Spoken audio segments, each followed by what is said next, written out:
Rolling right along every Thursday, unless he's too busy for us, or I book Steve Scalise. Every other Thursday, we have Patrick Remy on, host of the Patty G Show. Welcome back, man. How are you? Good morning, Brian. I'm well. I'm glad that there's only one person that can bump me outside of my own schedule. So far. Makes me, yeah. Okay. So far. Okay. All right. I mean, you bumped us last week. So. Really so, though. What? It was my busiest time of year. Mm-hmm. We had less than 5 days, and I promise you, I was going to the wire on Tuesday, on Monday. Love the Wire. So yeah, there was no spare time. That's not the Wire you were talking about. No, it was not. Okay. No, I know. So for those that don't know, in his day job, Patrick is an accountant, a CPA, A coin counter. And well, obviously, leading up to tax day or tax week, I guess, you'd be a little bit busy. I understand. Well, what it comes as a surprise every April that people get caught last minute. So I guess it's from a lens of the world that you're in, right? There's some things that you're like, why don't you know this, to every single human being? And to me, I'm like, why don't you know every year on April 15th or this year, April 18th, tax season? Is it? No, wait, hang on. Let's walk down this path. Okay. Is that it? Because, today is the deadline. This is not new. That's what I'm saying. Every year. It's every year. Right. It's either going to be on the 15th or the following Monday. The following Monday. And this year was Tuesday. Well, that's because it was Emancipation Day. It was on Monday. It's a federal holiday. But yes, every year you've got 4 months to pull this stuff together. 95% of the population can get it done in time. Yeah. There is a portion of the population that just can't. But it's like, how can you call me on the 14th and say, oh my gosh, I completely forgot to get my taxes done? Yeah. No, you didn't, Susie. You just didn't want to. You ignored it. And then they always think, well, I can file an extension and pay later. No. It's an extension to file, not to pay. You're still owe the government their money. Ooh.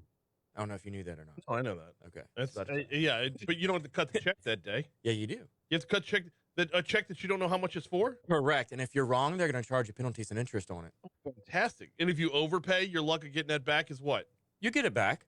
And they pay you pretty good interest rates too. Really? But they have, I think it's, I know for the state, it's 180 days. This is why I handle it ahead of time. Even when I walked up to the deadline, you still know when the deadline is. You still know when the deadline is. You know about how much you made. Yeah. There's no way you can tell me you have no idea how much money. W-2. Exactly. And you know roughly if you contributed to people or not. You know every year if you can look at your last year return, did you itemize? These are simple things. You just get the documents that are supposed to be delivered to you by January 31st and just send them in. If you don't use the CPA, it doesn't matter to me. But if you do, just get it to us. That's all I ask. So then I can come on your show on Thursdays. Right. Yeah. I mean, we don't have to scramble at the last minute. And no, but this changed for me when, you start applying for financial aid for things like that. They like to have those numbers in ahead of time. Yeah. You get everything done in a reasonable manner. And then you'd look at everybody else and be judgy. So I'm a be judgy. Well, and if you also get your stuff in early, you have time to look and explore other credits, other savings options you can do. Yep. If you want to do an IRA contribution, you want to do, Yeah. a plethora of other things, you have more time instead of the 14th, and then you're requiring your CPA to scramble all day just for you to figure things out. So yesterday at the Rotary Club, Patrick Mulhern used to be the head of Celtic Studios. Now he's the senior director of strategic initiatives over at Louisiana Economic Development. He said that there's something on the horizon between George Clooney and Baton Rouge. I can't tell you what. I can't tell you when. I can't tell you anything, but you're going to be happy. If I deliver that message to you at an all-hands-on-deck employee meeting, what are your thoughts running through your head as a corporation? My thoughts are, what in the world is George Clooney up to that would involve Baton Rouge, and how? Now, he did note it's not going to be a film and it's not going to be a TV series. Sure. Right? So you got those two eliminated. Okay. You know what else is missing from that? Is it a documentary? Everything. No. If it's not going to be a movie or a TV show. Is it a documentary? Is it going to be on film? Most of what Patrick Mulhern talked about yesterday had to do with the movie business. Is he going to be voicing over something else? Right. Is it just going to be a voiceover project? Yeah. Clooney also has a number. Oh, he also, no, you know what? There is one line missing from this. David Jacobs from the business report did not include that Patrick did say. He said it will also not involve espresso. You know how Clooney does the Nespresso commercials with the espresso machine? I didn't, but okay, I do now. well, anyway. I do now. Okay, Anyway, got he it. said it won't be movie or TV or espresso. Yeah. So what else could it be? I don't know. His tequila? Many. He makes that Casamigo stuff, which is really good. Really good. Okay. Dangerously good. So maybe a tequila come in here? Maybe. I mean, who knows? So what does that mean? Is he going to sell it here, distill it here? There's so many questions. Don't know. Can we get George Clooney on the show? Will it have anything to do with any of that? Can we get him on? For a 5-minute segment? I'll effort for sure. I'll do my level best, but I mean, you know. So I mean, that's typically how you deliver news, though, right? By saying, hey, something's coming, but I'm not going to tell you what. I can't. Yeah, but it's going to be good. Yeah. Anywho, when announcements like this happen, is there a spark for business overall based off of something that's so just this scrap of an idea that you have no idea where it's headed? So initially, I don't think there is much of a tangible spark. Mm-hmm. I think there is what exactly is happening right now. A lot of people are talking about it. They are hyping up something. They have no idea what it is, but it's a part of the conversation. What could it be? We start throwing out suggestions. A Twitter poll pops up here and there. A Facebook poll pops up. What's happening with George Clooney? He receives so many DMs, and if anything, he now becomes more popular here. I think that for sure will happen. Okay. But as far as businesses making investments and making a strategic decision based on the notion that George Clooney's coming here with something positive for the city, no. So, and let's use a couple of other examples just to kind of roll with this, okay? Shaquille O'Neal partnering with Hollywood Casino to put his Shack Chicken, or what's it called? Big Chicken? Whatever Shack's Chicken place is going to be called. It's going to be over at whatever Hollywood Casino is going to become. I saw the name the other day, and I'm not remembering it. But you have a direction there. You have not just the spark of name dropping, but you have a business, a direction, and you know what's coming. So if there's something you want to partner with, you know where it's going to be and how to follow it. You mentioned Amazon. Well, you mentioned Big Chicken Shack. Big Chicken Shack. That's right. When you have an announcement like, let's say, on a grander scale, Amazon moving in where Cortana was, you know that, like, hey, if you want to get in line to set up a satellite business around that, or put a fast food place there, or open up another business where you could piggyback off of business, then you have a direction you can go in. You know what you're doing. This doesn't give me squat. Yeah, I mean, with Shack's Chicken, you know, okay, Shack's coming in, he's bringing a chicken restaurant, and he's partnering with them. Right. So if I wanted to have something where I want to partner with Hollywood Casino, I know there's a name already going there. Right, exactly. Right. And you have a name, you have a concept, and you probably have a timeline. Yeah. With this George Clooney thing, we have a name. And that's it. Yeah. All right, we got a break. Coming back, let's talk a little bit about Baton Rouge Entrepreneurship Week. He's Patrick Grimion, joins us every Thursday. We'll continue next at 6:46. Well, you say the Hollywood Casino. Isn't George Clooney, doesn't he advertise with Caesar Sportsbook? I feel like I've seen him on a commercial or like a... He might. I don't associate him with sports ever, though. I could be wrong. Was he... I think he was Caesar in an espresso commercial. Was it an espresso commercial or was it a sports book? Okay. No. Okay, yeah. I'm like, something, he did something with Caesar. Let's see. Caesar the man, not the book. Yeah, they were filming something Roman, and they took a break in the filming, and he went to get an espresso. Okay, I think I'm getting messed up because he was also in that movie Hail Caesar or something like that. Yeah. Hail Caesar. Yeah, I'm messed up.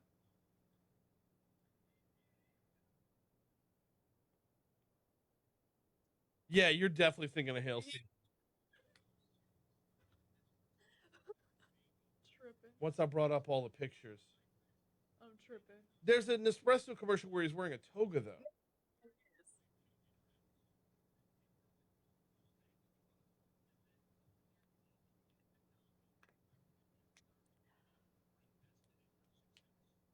I'm just trying to think, like, what can somebody like George Clooney do in Baton Rouge, Louisiana? By the Pennington House on Highland. That's been for sale forever. The what? The big house on Highland Road. That's It looks like massive it's a building on campus with the Yeah. Spanish tile roof and whatnot. Yeah, like you turn right off of Bluebonnet, get down Highland. It's the first thing on the left. Yeah. It's been for sale forever. Yeah. I don't know how that'd be good for Baton Rouge though necessarily. I'm just trying to think of like What else he could do? what else he could be doing. Renee says maybe he's going to buy the zoo. That was Matt Damon. Byron said maybe he wants to own a minor league hockey team. That's possible. I feel like if you're George Clooney, you should go for major league. Hockey? Yeah. He doesn't have that kind of money. You don't think so? $1 billion? He's not a billionaire. Well, he can go half and half. The Redskins or the Commanders Redskins? are selling for $4.6 billion, Racist. right? Yeah. Yeah.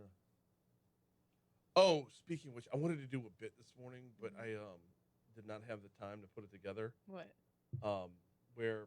So I had to get. I traded in my Ford Focus. You did? Yeah. So, is that the car? Are you in your wife's car today, or what car are you in today? I'm in a station vehicle today. Gotcha. So, but my parking spot's empty right now. At least it should be. Anywho,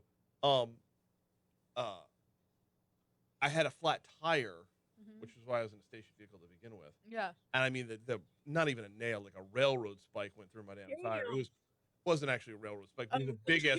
It was a big ass nail for sure. Anyway, I was not about to go buy a new tire just to trade a car in 2 days later. So I found one, and there's this place on the corner of Choctaw and Sherwood called City Town Tire Shop. Yeah. City Town, weird. Anyway, the guy who works there, I don't know if he owns it or not, but the guy who works there, Juan, was fantastic, but did not speak a word of English. So I wanted to do like a spec spot, Yeah. but have you translate it so that you want if you're gonna do a spot, you want the person you do a spot for to understand it. So I need you to translate, and then I would do it, and then you do the translation. You know they're true to who they are over at City Town Tire Shop. Been in business since 1987 and still don't speak English.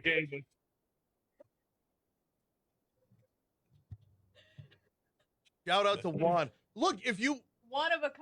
yeah, oh Jesus, I wasn't gonna do that. But He's I mean, million. hey, from the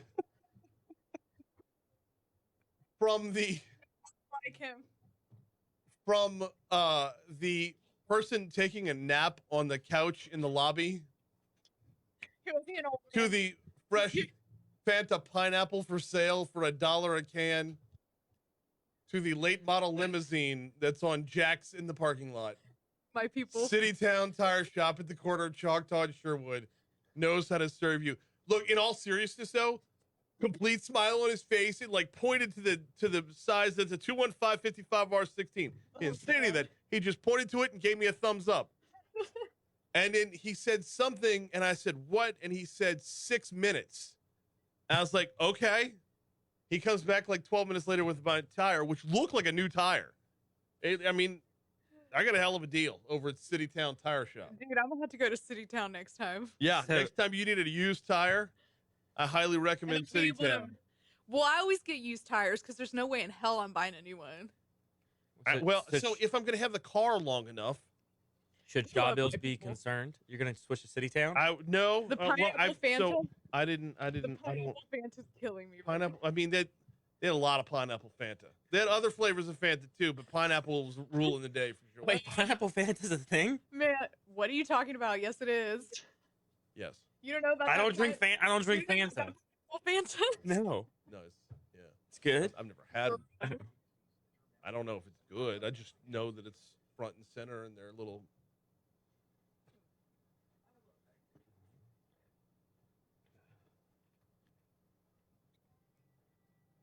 No, hang on. All that happened off air. There's no reason to bring it up on air. Okay, just so we're all on the same page. 652 Talk 107.3 FM WBRP. Mornings with Brian Haldane rolling right along. Patrick Grimion, host of the Patty G Show in the house for another 7.5 minutes or so. Hey, we need to talk brew for a minute. The Baton Rouge Entrepreneurship Week is a little bit more than a week away, starting May 1st, running through May 6th. What kind of involvement have you had in brew in the past? So I have actually had two separate types of involvement in brew over the last few years, several years.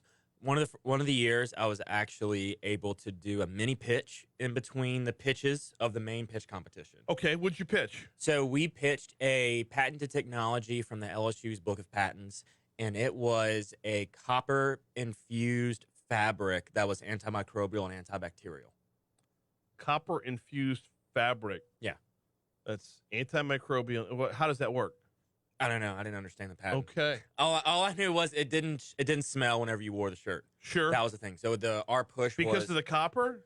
yeah, the copper had the antimicrobial, antibacterial properties. Favre trying to peddle some kind of copper sock or knee brace or something? Yeah, it's not a new quote unquote technology. It's been done a lot, but the way we were applying it in the fact that it was not going to smell when you worked out, your shirts were no longer going to smell, whether you were fishing, hunting, running, whatever it may be. That was our path we were going down. They also had it in like toothbrush bristles, so it kept your mouth cleaner, whatever. Yeah. So it was an interesting pitch to say the least. All right. So it was me and my two brothers did that 1 year. Then another year, I actually was there selling and promoting my lifestyle brand off the pier.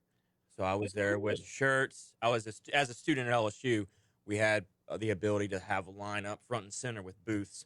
So I set up with a booth and was actually able to sell some shirts that day. Very nice. So I've had a little bit of involvement here and there. So it's the pitch competition, the big pitch competition. Yeah, the big one. $100,000 pitch competition gets all the headlines, but there's so much going on all week long. Yeah, I don't think it's broken down enough, right? You've got the article saying brew's coming. Yeah. This year we're pushing more diversity among sectors. It's not just technology, which is kind of their big push this year. It's not just tech. It's everybody from all industries headlining it with Gail Benson. It's kind of their anchor. They're pulling through to attract people. And in all honesty, I'm a little bit curious about the Gail Benson angle because it's Entrepreneurship Week. She's an entrepreneur. Okay. How is she not? How is she not? Yeah. What did she build out of that? When I think entrepreneur, I think startup. I think the person who created it all. Now, she has done an absolutely glorious job of managing it, and you take the Saints and everything. She's done a ridiculously amazing job on the philanthropic end, for sure. And everything with the Saints and Pelicans is now a little bit better than when it was handed off to her, for sure. But all the growth has happened over so many years. It's not like she's a startup. So, but I feel like entrepreneurs aren't just startups. Okay. Like, why do you tie it just to being a startup? You have to be an entrepreneur. Because when you're the entrepreneur, that's what you do. You put in the blood, sweat, and tears. You put in the nights at your kitchen table at the laptop when you don't have office space yet. That is it is from the ground up. Started from the bottom. Now we're here. The whole this is my grind. This is what I'm going to do. So, not you take a brand that was established in 1967 and do it. And I hesitate to even say it because I love how wonderfully she's doing with everything. But it's not like it was built from scratch. Right. So I don't think she's going to necessarily take that angle with her keynote speech. No, she's not. In fact, darn it, we had Natisha on yesterday, and she talked about the angle that she was Gail Benson would be taking. And no, she's going to go in the right direction. Yeah. I mean, I don't want it twisted to make it sound like Gary Vaynerchuk. Okay. Does that put it in a better context there? So, although to be fair, Gary Vaynerchuk started in his parents' wine shop and changed the game. Right. So, I mean, it depends on how we're defining entrepreneurship, which in your case is you've got to start it from the bottom and then build it up. But I still think that you can be an entrepreneur even if you take something at level X and bring it to level Y and continue to grow it. You know, making those owner decisions, having that ownership, that skin in the game, that to me still qualifies as an entrepreneur, not just somebody that built a startup and grew it to some certain level. Yeah. You know? No, I hear you. I would hate for there to be a misconception from somebody who's still at that kitchen table phase who's Right. still at that I don't have enough revenue to open an office phase, and think, well, yeah, I could run a business too if I inherited it from a billionaire. And that's it. And put it through that lens, sounds like it's taking away from what Gail Benson is and has become and is moving on into. Like, it's, Right. I would hate for it to get twisted. That's all. Yeah, I think she's doing a phenomenal job, and there's a lot more that she's involved with outside of just those two entities. But yes, headlining with her is kind of their big pull this year. Mhm. They're pulling people to come there, but even then, that's only one keynote speech. It's only one day out of the whole week of big one, events. It is a big one. Don't And get me by the wrong. way, she's a good get for this event. Oh yeah, Very big get for this Oh, yeah. event. I think it. I think it crosses over with what we actually talked about on the show, on the Patty G show this week with Tony Sanders. Okay. We talked about how Louisiana needs to be more cohesive from city to city and not just within our parameters of New Orleans, Baton Rouge, isolation, right? So bringing her in from New Orleans for Baton Rouge Entrepreneurship Week kind of starts to speak that bread. I tell you what, we got 1 minute left. Tony Sanders is Skill type. Skill type. What do they do? Skill type. So they are in the library industry.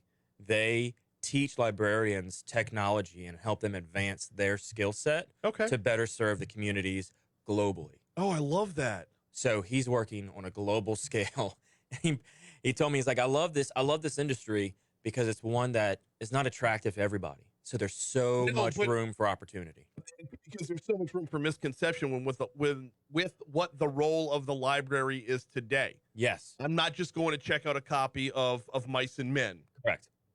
Libraries are no longer, and I know I've said this too many times, libraries are no longer dusty old books and dustier old volunteers. Mm-hmm. They've got a new role today. That's a pretty fantastic And topic. changing the mindset that you can have a business meeting in the library. I know we discussed that a couple months ago. Yeah, we did.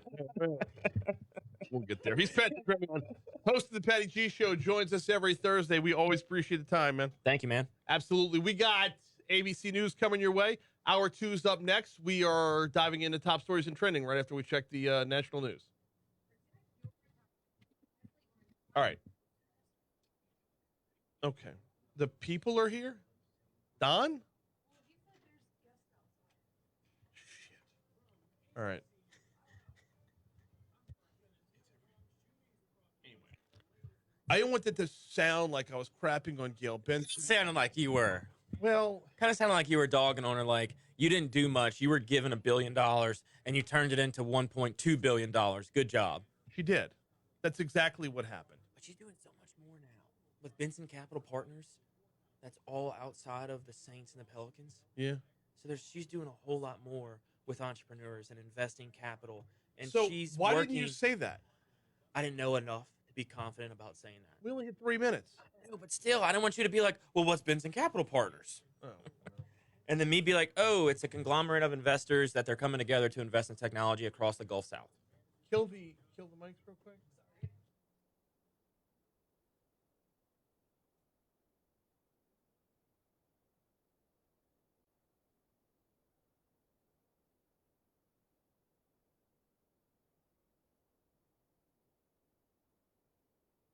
I was going to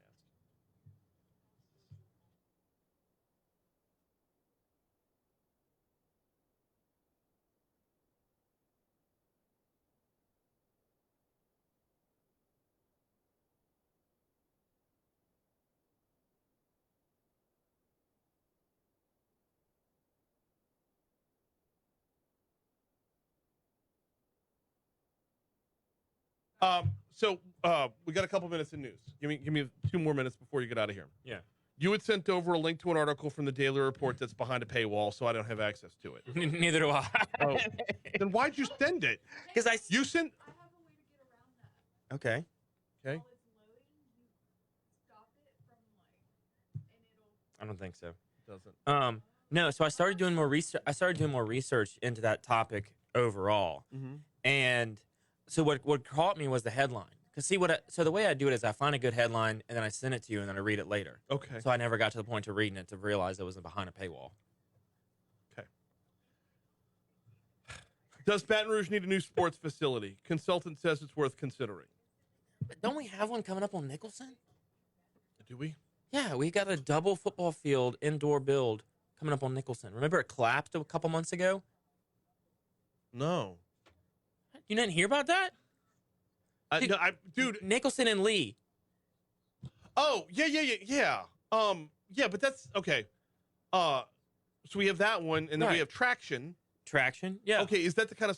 See, that's the thing. Yes. I don't know. Is that the kind of sports facility they're talking about, or are they talking about another river center or a baseball field, or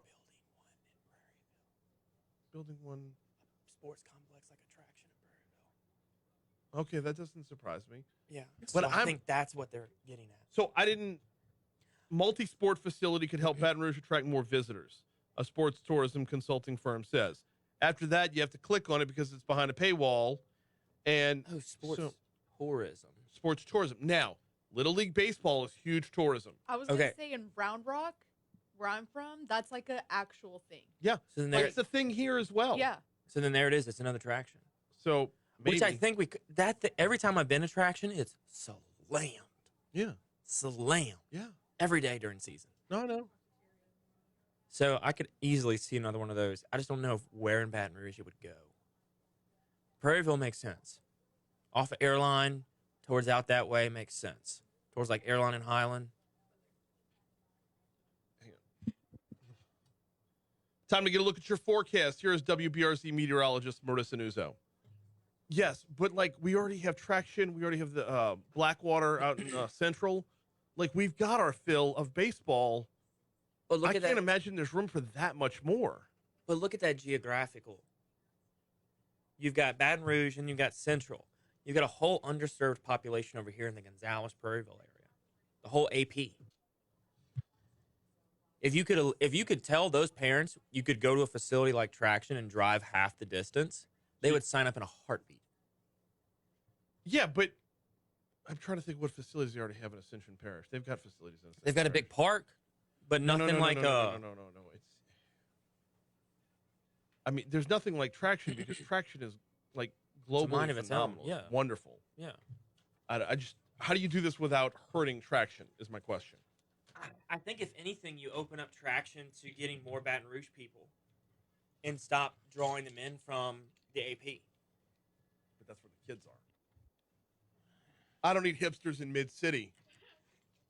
I take offense to that, Brian. That's where I live. I wasn't talking about you.